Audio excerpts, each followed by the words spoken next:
Buenas tardes, bienvenidos a Demos. Hoy vamos a tener un programa de arte con Xavi a los mandos, con Xavi Bermúdez a los mandos. Tenemos con nosotros a Pilar Basialga. ¿Cómo estás, Pilar? Muy bien y encantada de hablar del gran cuadro de la historia del arte, que son las Meninas. Muy bien, pues sobre las meninas tenemos preparado un pequeño vídeo de introductorio que vamos a ver ahora.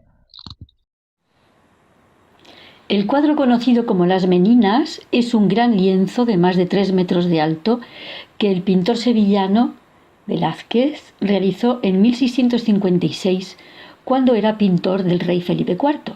Cuando estamos frente a las Meninas, lo primero que observamos es que el cuadro es muy grande. Los personajes son de tamaño natural, es decir, que tienen nuestro tamaño y parecen mirarnos. Estamos en una sala muy grande del Palacio Real de Madrid, llamado Alcázar, con techos altos y grandes cuadros que cubren las paredes. Hay muchos personajes en posturas diferentes. Diríamos que a primera vista cada uno va a lo suyo y varios de los personajes miran al espectador, pero no todos. A la izquierda está Velázquez con su pincel y su paleta mirándonos fijamente. La sala de altos techos es bastante oscura y parece estar en una planta baja. La luz entra por la derecha por una ventana que queda fuera del propio encuadre, pero donde tenemos más luz es en el centro, que está ocupado por una niña rubia que parece ser el centro de atención de sus acompañantes. Ella también nos mira. Se trata de la hija de Felipe IV, la infanta Margarita, que aquí tenía unos 5 años. A la izquierda de Margarita, arrodillada en una profunda reverencia, su dama de honor, María Agustina Sarmiento. Le trae una jarrita de arcilla que llamaban búcaro. Los búcaros eran unas jarritas de arcilla roja que venían de América y que las damas de la corte solían mordisquear porque, como era venenosa e impedía un correcto flujo sanguíneo, les daba una palidez que estaba muy de moda. Me vais a decir que aquella costumbre de las damas era una locura, pero la moda nunca se preocupa por la salud. Nadie sabe bien quién nombró este cuadro Las Meninas, porque en los archivos del palacio figura como retrato de la señora emperatriz con sus damas y una enana, o la familia del señor, rey Felipe IV, y también más tarde aparece simplemente como la familia.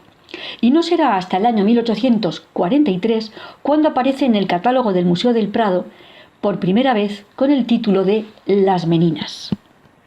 ¿Pero y qué eran las Meninas? Escuchemos a Sebastián de Covarrubias en su Tesoro de la lengua castellana de 1611. Menino, el pajecito que entra en palacio a servir, aunque de poco, al príncipe y a las personas reales. Estos son de ordinario hijos de señores, es nombre portugués y de allá se debió introducir, y díjose menino de meunino, que quiere decir mi niño. Así que las meninas eran las niñas de la nobleza que ejercían de damitas de compañía para las infantas. Lo cierto es que las meninas no son los personajes más importantes, ni mucho menos. La otra menina, Isabel de Velasco, la que está a la derecha, mira hacia el espectador y está inclinándose, como haciendo una reverencia. ¿Pero a quién? Luego lo descubriremos. A la derecha de la menina Isabel vemos a la enana Maribárbola. No es guapa, pero parece ser inteligente y tener mucho genio. Ella también nos mira. A su lado hay un niño con pelo largo, se llama Nicolasito Pertusato, y está muy entretenido jugando con el mastín como si estuviera haciéndole un masaje. Nicolasito parece tener 7 años, pero tenía ya 17, porque como Maribárbola era enano de la infanta. Había muchos enanos en la corte y la infanta Margarita tiene aquí 2, Maribárbola y Nicolasito, para entretenerla. Observemos el perro. Está tranquilo, sentado, como dormido. Parece que lo que le hace Nicolasito le gusta. Por su comportamiento entendemos que las personas llevan en ese lugar un tiempo relativamente largo y que él está a gusto, en confianza, que puede ser el perro de la infanta o del séquito, o tal vez también el perro del propio pintor. Detrás de los 2 enanos vemos a una pareja, ella parece una monja y está hablando mucho, acompañándose con la mano, junto a un caballero que parece pensar no se callará nunca más. En realidad, esta señora no es una monja, sino que es una viuda noble, una dueña, y las viudas en la nobleza española, cuando ya no querían volver a casarse, se vestían como monjas para que nadie les propusiera en matrimonio. El pintor se halla de pie en una postura elegante, casi altiva, y mira al espectador. Su porte expresa que es todo un caballero, vestido de negro como mandaba la etiqueta de la corte española. El tinte negro provenía de México, de un árbol conocido como palo de Campeche. Era un tinte exótico muy caro que solo algunos tintoreros de élite utilizaban, y era el color de la corte española desde 1530 con Carlos V. Se puso muy de moda en toda Europa, y en Holanda, Flandes o en Suiza los ricos vestían también de negro porque significaba formar parte de la élite. Sobre el pecho, Velázquez luce la cruz de la Orden Militar de Santiago. Fue gracias a su excelente relación con el rey Felipe IV, que éste le concedió el título de Caballero de la Orden de Santiago, gracias a un documento firmado por el propio monarca, en el que el rey de España aseguraba que Velázquez nunca había trabajado para él, tan solo había pintado porque él, el rey planeta, se lo había pedido. Una manera de decir que no era trabajo, sino un modo de complacerle. En cuanto fue nombrado Caballero de la Orden de Santiago, Velázquez pintó la cruz de dicha orden sobre su pecho en el famoso cuadro de las Meninas, para así ser recordado como pintor ennoblecido. Ahora, ¿quién hay al fondo del cuadro? Un caballero en una postura interesante. Está levantando la cortina, parece querer irse, pero no. Está atraído por lo que está pasando en el taller del pintor. ¿Y qué está pasando? ¿Por qué no entra? ¿O por qué no se va? Ese caballero, que se llamaba José Nieto, pretendió al cargo de aposentador mayor del rey, que es como un supermayordomo, pero Felipe IV prefirió nombrar a Velázquez, nuestro querido pintor, a pesar de que ese cargo siempre estaba reservado a miembros de la nobleza. Velázquez fue nombrado aposentador mayor del rey por su excelente relación con el monarca. Por tanto, José Nieto tuvo que conformarse con ser el número 2, aposentador mayor de la reina. Como os podéis imaginar, José Nieto odiaba, envidiaba y despreciaba a Velázquez por ser un advenedizo. ¿Y por qué entonces Velázquez lo incluyó en su cuadro? En realidad, Velázquez lo está utilizando como un vulgar sirviente para que levante la cortina e ilumine el fondo del cuadro. Además, como ese es su taller de pintura, José Nieto no va a entrar, pero tampoco puede irse, porque sería darles la espalda a los reyes de España que acaban de entrar en el taller del pintor. Así llegamos al centro del cuadro. Aquí vemos un espejo en el que se refleja una pareja, el rey Felipe IV y su segunda esposa y madre de la infanta Margarita, la reina Mariana de Austria. Recordemos que los museos no existían entonces. Si los que se reflejan en el espejo son los reyes de España, es que son ellos los que se supone están mirando este cuadro, y no nosotros. Durante siglos se ha dicho que Velázquez estaba realizando el retrato de los reyes de España, pero esta interpretación no se sostiene por varias razones. Los reyes en general, y con más motivo el rey de España, nunca bajaron a los talleres de los pintores para posar. Al contrario, el pintor subía a los apartamentos regios para realizar sus apuntes y retoques, mientras los monarcas seguían con sus tareas. Tampoco es posible que una dueña esté hablando por los codos en presencia del rey, como tampoco un enano se pondrá a jugar con un perro en presencia de los reyes de España, como si les importara un pimiento la presencia del rey.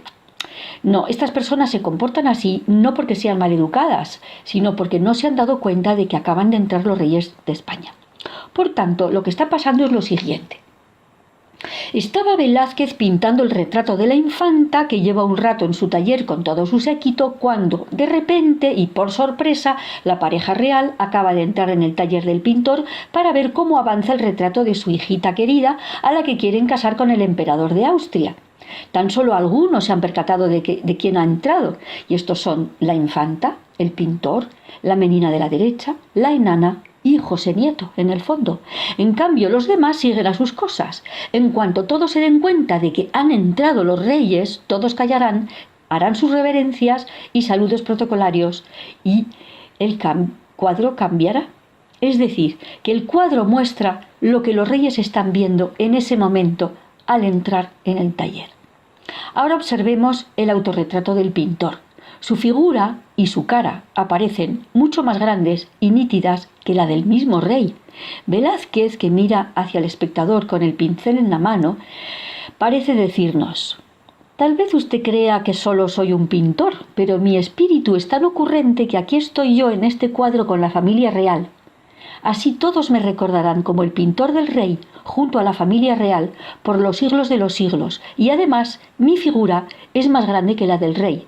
Nunca nadie antes de mí se ha atrevido a hacer lo que estoy haciendo aquí. ¿Y cómo puede ser que el rey no se haya quejado de la osadía del pintor de autorretratarse tan grande junto a un rey tan pequeño? Aquí llegamos a la genialidad de Velázquez. ¿Cuál es el tema del cuadro? El tema del cuadro es lo que está ocurriendo en este momento. Y lo que está ocurriendo es que los reyes están entrando en el taller de Velázquez. Ese es el tema. Y el tema está fuera del cuadro. Los personajes del cuadro en realidad están mirando al rey que está entrando. El rey es observado por los personajes pintados, en vez de ser el rey el que contempla el cuadro. Esto nunca ocurre, porque todos los cuadros contienen su tema. Miramos un cuadro y dentro está el tema. En este caso es lo contrario. Miramos un cuadro y el cuadro nos mira. El tema del cuadro es el rey entrando. Luego, cuando el rey miraba el cuadro, veía que él era el tema y que todo el cuadro lo estaba mirando. Por eso jamás se sintió pequeño dentro del cuadro, puesto que todo el cuadro lo miraba a él. Gracias a esta idea genial, Velázquez pudo autorretratarse con la familia real. Sin esta sorprendente idea, jamás le hubieran permitido incluirse en un retrato de familia real. Por eso, mucho más tarde, en 1800, Goya se incluyó en el retrato de la familia real de Carlos IV, aunque aquí no ocurre lo de las meninas. Es un cuadro normal, es decir, que contiene su tema, y el pintor se ha añadido al fondo, detrás del grupo, a la izquierda. Ahora hablemos un poco de la técnica de Velázquez. Cuando lo vemos a una cierta distancia, se ve todo perfectamente, pero cuanto más nos acercamos, más borroso está. De cerca, en cambio, las manos son auténticos borrones. Decía el que restauró este cuadro hace unos 20 años, que parecía que no había apenas pintura. Otra genialidad más. Cuanto más envejecía, Velázquez, más experto y menos pintura, ponía en el lienzo. Una simple pincelada permitía ver todo lo que necesitamos para ver una mano, un lazo o una flor. Para comprender por qué es tan impresionante la sensación de profundidad de la sala, es necesario saber que Velázquez tenía una cámara oscura, un antecesor de la cámara fotográfica, que le permitía representar perfectamente los espacios en perspectiva, tal y como lo ven nuestros ojos, de ahí la increíble sensación de veracidad de la escena. En 1957, Picasso se encerró en su taller para enfrentarse al gigante Velázquez. Así estuvo en soledad, pintando sin parar hasta realizar 58 variaciones. Rendido ante el maestro, se deshizo de la serie, regalándosela al Museo Picasso de Barcelona, reconociendo así que no había podido aportar nada interesante a la obra maestra del genial sevillano. Pilar, ¿qué nos tienes que comentar, aparte de todo lo que comentas en el vídeo? ¿Qué más tienes que comentar referente a este cuadro? Pues lo primero que quería decir es que supongo muchas personas se habrán sorprendido de lo que ahí digo, porque la versión más conocida es que estaba Velázquez retratando a los reyes en el taller cuando se hace la imagen, ¿no?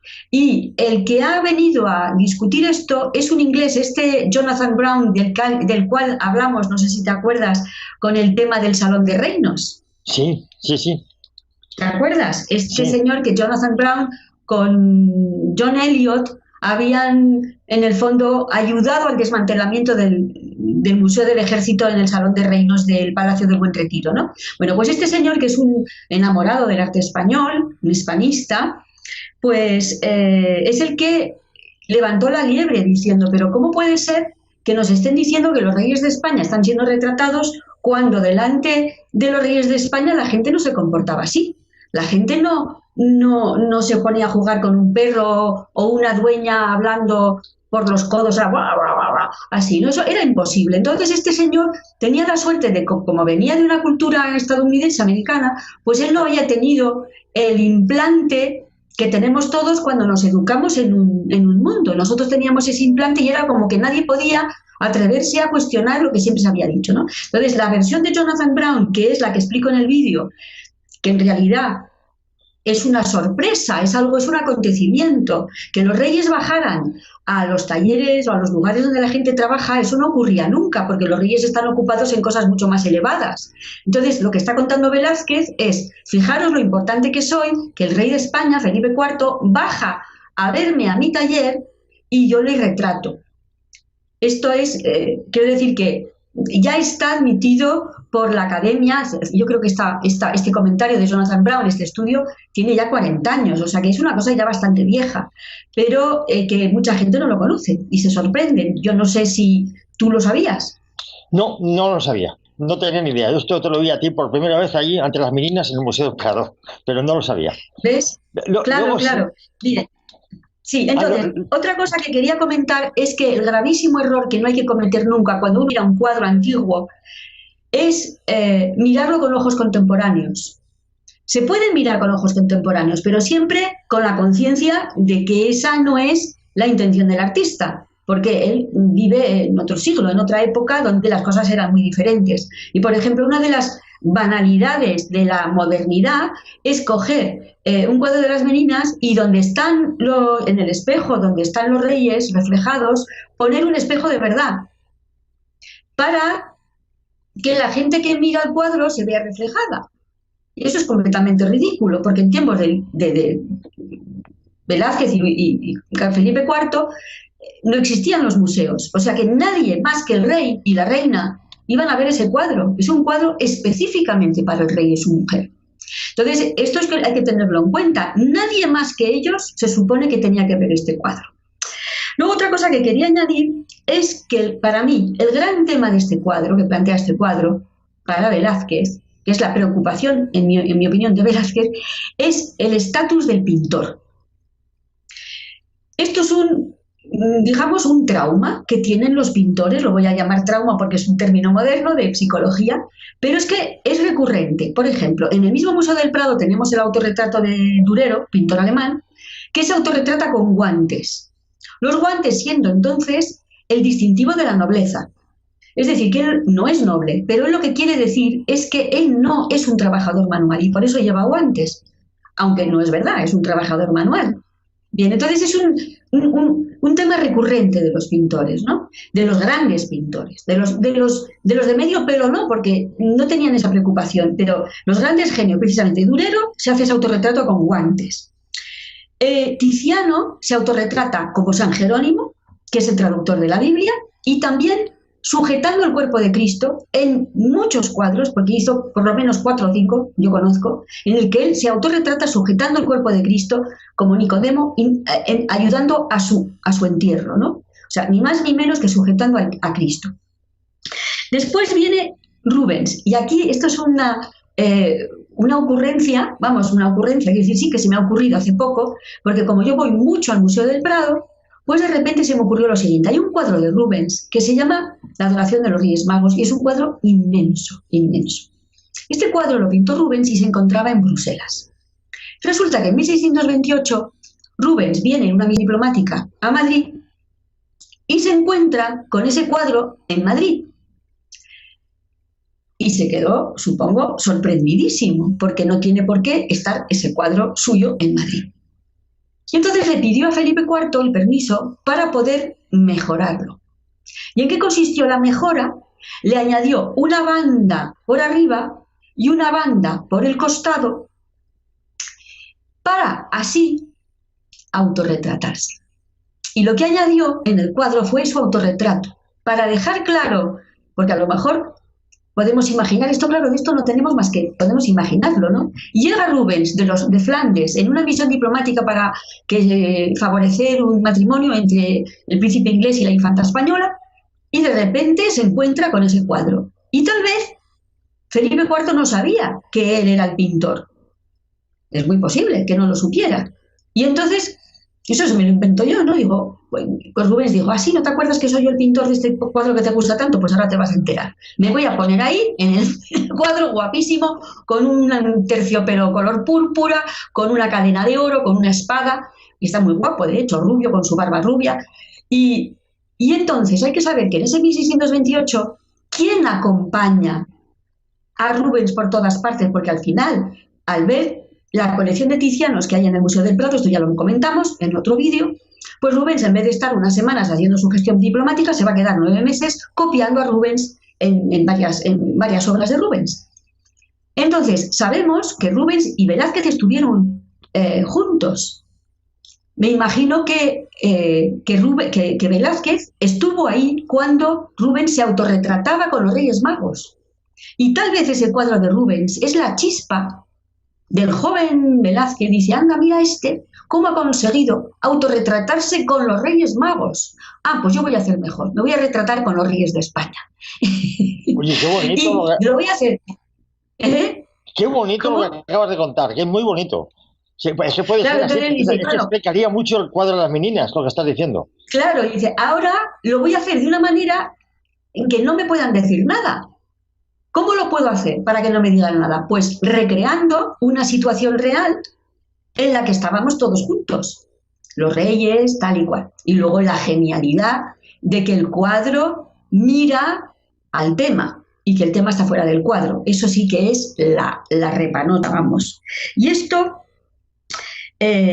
otro que lo dice, sin hilar tan fino como Jonathan Brown, es el que, digamos, argumenta que en realidad lo que estamos viendo es la entrada de los reyes al taller de Velázquez, y lo argumenta en base al conocimiento del protocolo de la corte de los Austrias, que era muy estricto, muy riguroso, y entonces Jonathan Brown, que lo conoce, dice, esto es imposible, o sea, delante del rey nadie se comporta así. Entonces solo se pueden comportar así estas personas porque no saben que está ahí, porque no lo han visto todavía. Eso es una idea genial. Eso Michel Foucault no lo dice. En el libro Les mots et les choses, en las palabras y las cosas, él llega a la idea de que si el cuadro contempla la realidad, que es el rey entrando, ¿dónde está el cuadro?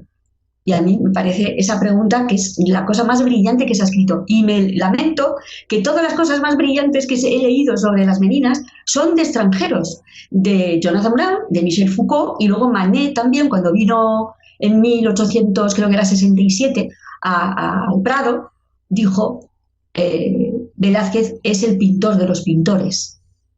Es una manera de decir que los que más aprecian a Velázquez son los propios pintores.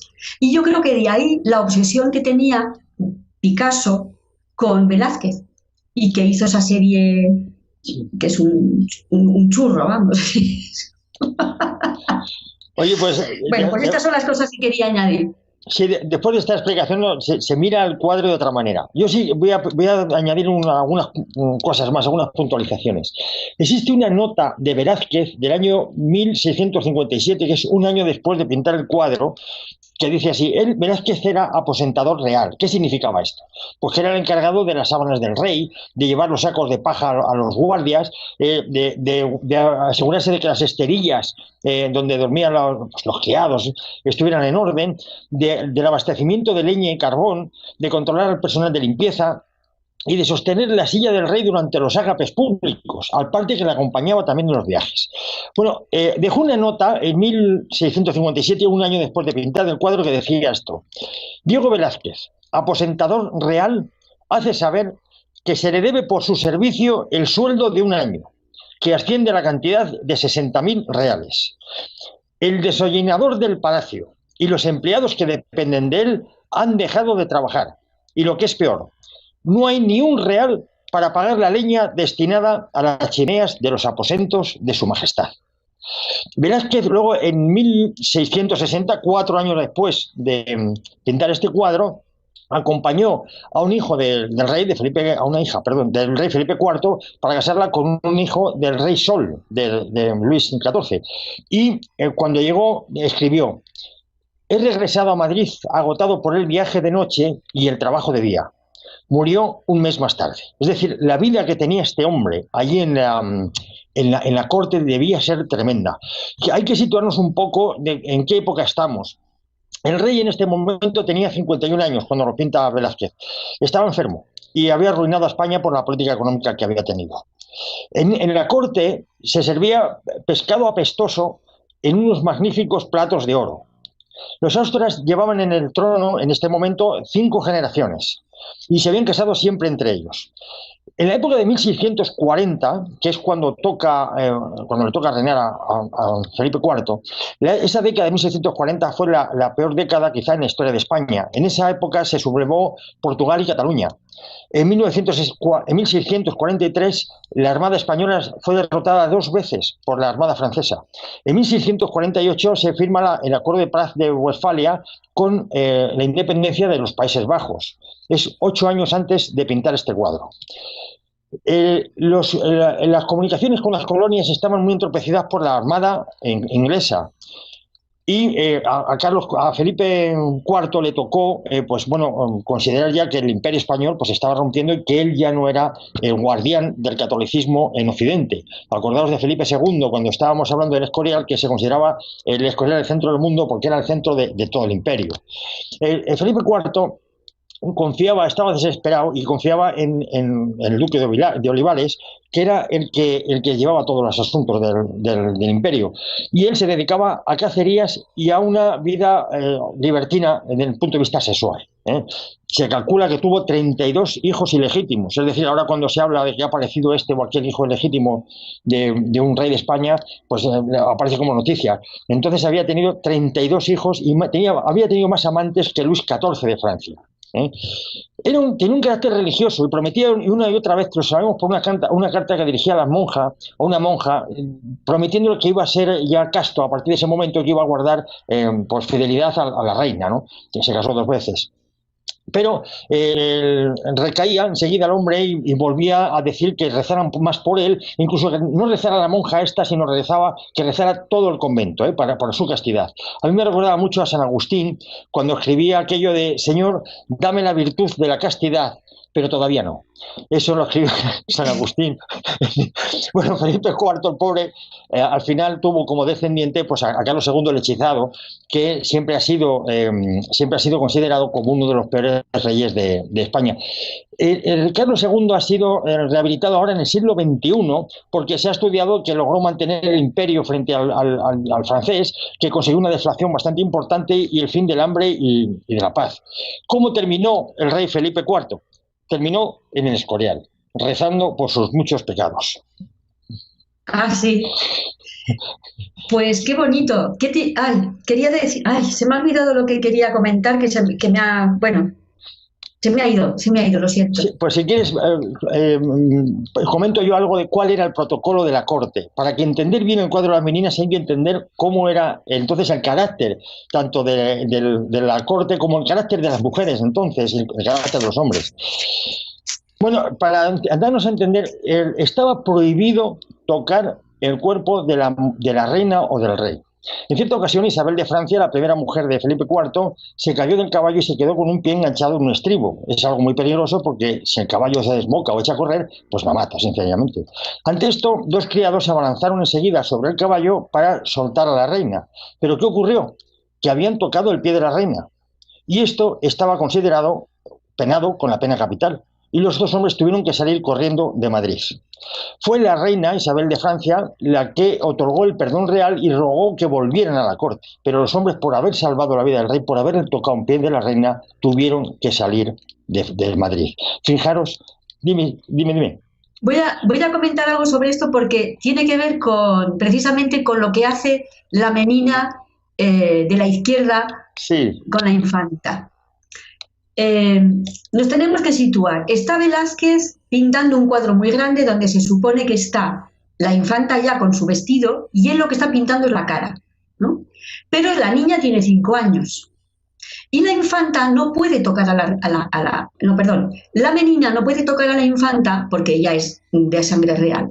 Entonces está utilizando el truco del búcaro, que no se sabe si hay agua adentro o algún refresco o algo que le apetezca, para que la niña gire su cara hacia el pintor.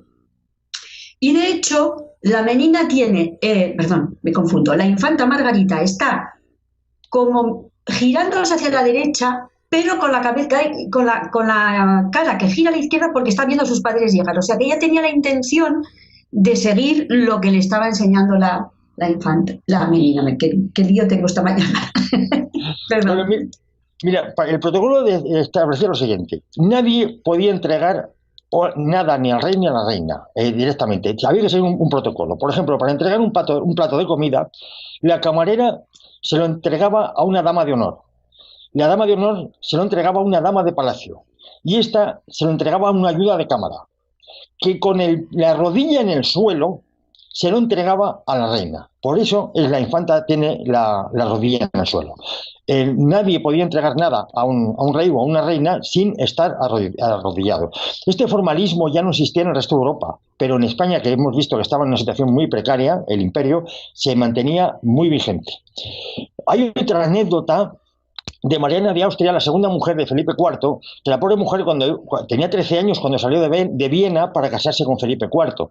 Y un gremio de allí le quiso regalar 100 pares de calcetines, ante lo cual la ayudante de la reina, de la futura reina, respondió al gremio: la reina de España no tiene piernas.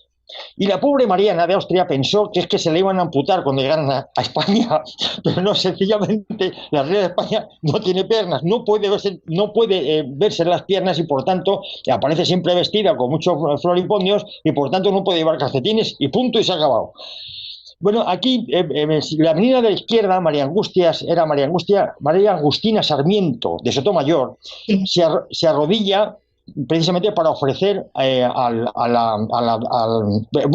recibido de la dama de Isabel Valero, de la dama que está a la izquierda de la infanta, había recibido el jarrito y se lo entregaba de ese modo, con rodilla en tierra, a la infanta.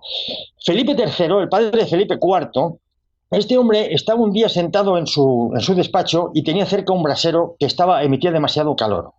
No aparecía el noble que tenía que retirarlo. Y Felipe III murió unos días después de una pulmonía. Es decir, que si no aparecía nadie que estaba autorizado para retirar, según el protocolo, ese brasero, el rey se moría y punto pelota. Aquí no pasó nada. La reina no podía ver desnudos. Acordaos que Felipe Velázquez pintó la Venus, la famosa Venus, que es absolutamente carnal, hasta tal punto que no tiene cara o la tiene difuminada. Bueno, cuando pasaba la reina por palacio, los criados lo que hacían era dar la vuelta a los cuadros desnudos, porque la reina no podía verlos. Y hay un detalle muy curioso de una francesa que se llama Madame d'Aulnoy. Esta mujer hizo un viaje por España y escribió unas memorias. Y contaba, para que veamos cómo era el etos, el carácter entonces de la mujer española y del hombre. Había una alta dama en la corte que explicaba a Madame d'Aulnoy.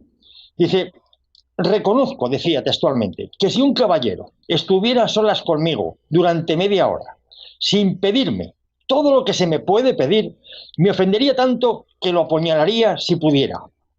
Y a la pregunta de Madame d'Aulnoy, dice: bueno, ¿y es que se lo entregarías? Dice: no necesariamente. Incluso me atrevo a pensar que no le concedería absolutamente nada, pero al menos tampoco tendría nada que reprocharle. Mientras que si él me dejara en paz, lo interpretaría como un indicio de un desprecio hacia mí.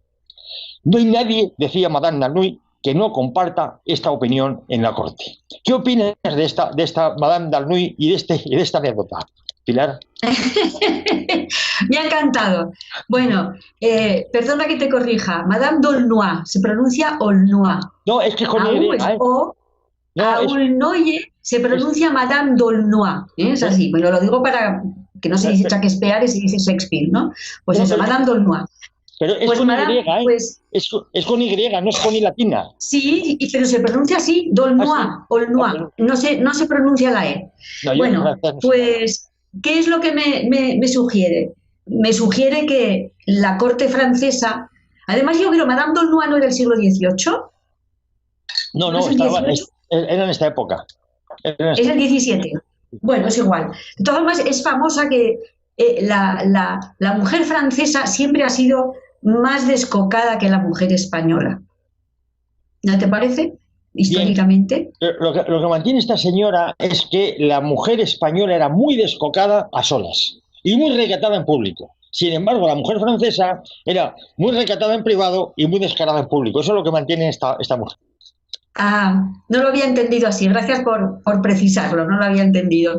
Pero me ha recordado un comentario de las damas francesas que decían que la mujer, para ser feliz, necesitaba al marido para el cheque, al chevalier servant, al acompañante erudito y culto para el chic, y luego el amante para el shock. O sea, el chic, shock. Y que así la mujer era mucho más feliz. El problema de hoy en día es que la mujer quiere los tres en uno, y entonces pues nos divorciamos por eso, porque es que no es posible tener todo junto en un hombre. Si no falta el chic, falta el shock. No. Oye, pues ¿tienes algo más que añadir, Pilar? Bueno, podríamos hablar del cuadro de las Meninas toda la vida. Yo quería añadir que cuando yo era joven, la primera vez que vi las Meninas era, no sé cuándo sería, bueno, calculo los años 70, y entré, no había nadie en el Prado, era una época en la que no había turismo en Madrid, no había nadie en el Prado, entonces yo entré, me acuerdo perfectamente que no había nadie en la sala. Esto es imposible, hoy en día siempre hay gente. Y no estaba en esta sala ochavada, la sala principal del Prado, sino que estaba en una sala solo, estaba el cuadro solo, las Meninas solas. Entonces entré y no había nada, giré a la derecha y vi el cuadro, que estaba iluminado por el lateral derecho detrás de una mampara, de tal manera que la luz que iluminaba el cuadro reproducía la luz que hay dentro del cuadro, que es la luz que viene de la ventana de la derecha, ¿no? De los postigos abiertos de la derecha. Y me dio la sensación que el cuadro hacía, ¡uy! Ha entrado Pilar. Me acuerdo perfectamente de la sensación, y es ahí donde creo que, por eso, en cuanto leí lo de Jonathan Brown, dije, es exactamente esto, es la sorpresa de la gente que te dice, anda, ha entrado fulanito o ha entrado menganita. Y yo hice una propuesta, pero no me hicieron ni caso. En el Museo del Prado hice un proyecto que consistía en el momento del año en el cual hay menos público, porque siempre hay un bajón en algún momento del año, no sé si será febrero o de mediados de febrero, coger este cuadro y ponerlo aislado, solo, en una sala, en la cual se reproduce la luz esta que entra por la derecha, y prohibiendo hablar, o sea, sería un espacio bastante amplio, una sala del museo bastante amplia, donde solo estuviera el cuadro con luz muy tenue, donde la gente entrara para, en cierto modo, ser observado para el cuadro, porque tal y como está expuesto ahora, no funciona esa magia, ¿no? Debido a la luz, a la cantidad de gente. Y luego que hubiera una banda sonora en la que se oyeran los ruidos que podría haber en ese momento. Por ejemplo, una carroza que pasa por el patio, un ruido de alguien que canturrea una canción, o sea, toda una banda sonora que podría reproducir los sonidos que había en ese momento cuando vivían en el palacio, y además poner olores a cocido, a garbanzos que se están cociendo, a verduras, no sé, que fuera una, digamos, una visita sinestésica, es decir, que habla a todos los sentidos, al oído, al olfato, a la vista, y luego también al tacto. ¿Y esto cómo podría ser? Pues teniendo enanos vestidos como en el cuadro, que pasan entre el público, como dándote un golpe, como diciéndote, o sea, hablando entre ellos, como si hubieran salido del cuadro y estuvieran a tu alrededor. Sí. Y esa fue mi propuesta. Y la respuesta que tuve es que me dio mucha pena por digamos, la estrechez mental de los responsables del museo, porque me dijeron que hay demasiado público para, digamos, hacer este tipo de intervención en el museo, que eso molestaría a las visitas de los grupos o no sé qué, o sea, al público. Me pareció someter el arte a criterios comerciales, que es lo que está pasando en todos los museos. Exacto. Pues es una pena. De todas maneras, esa idea que tienes es buena para entender la magia de las Meninas. Bueno, Pilar, hasta aquí hemos llegado el programa de hoy. Os esperamos hasta la próxima entrega. Pilar, muchas gracias por intervenir. Muchas gracias a ti. Hasta pronto. Adiós a todos.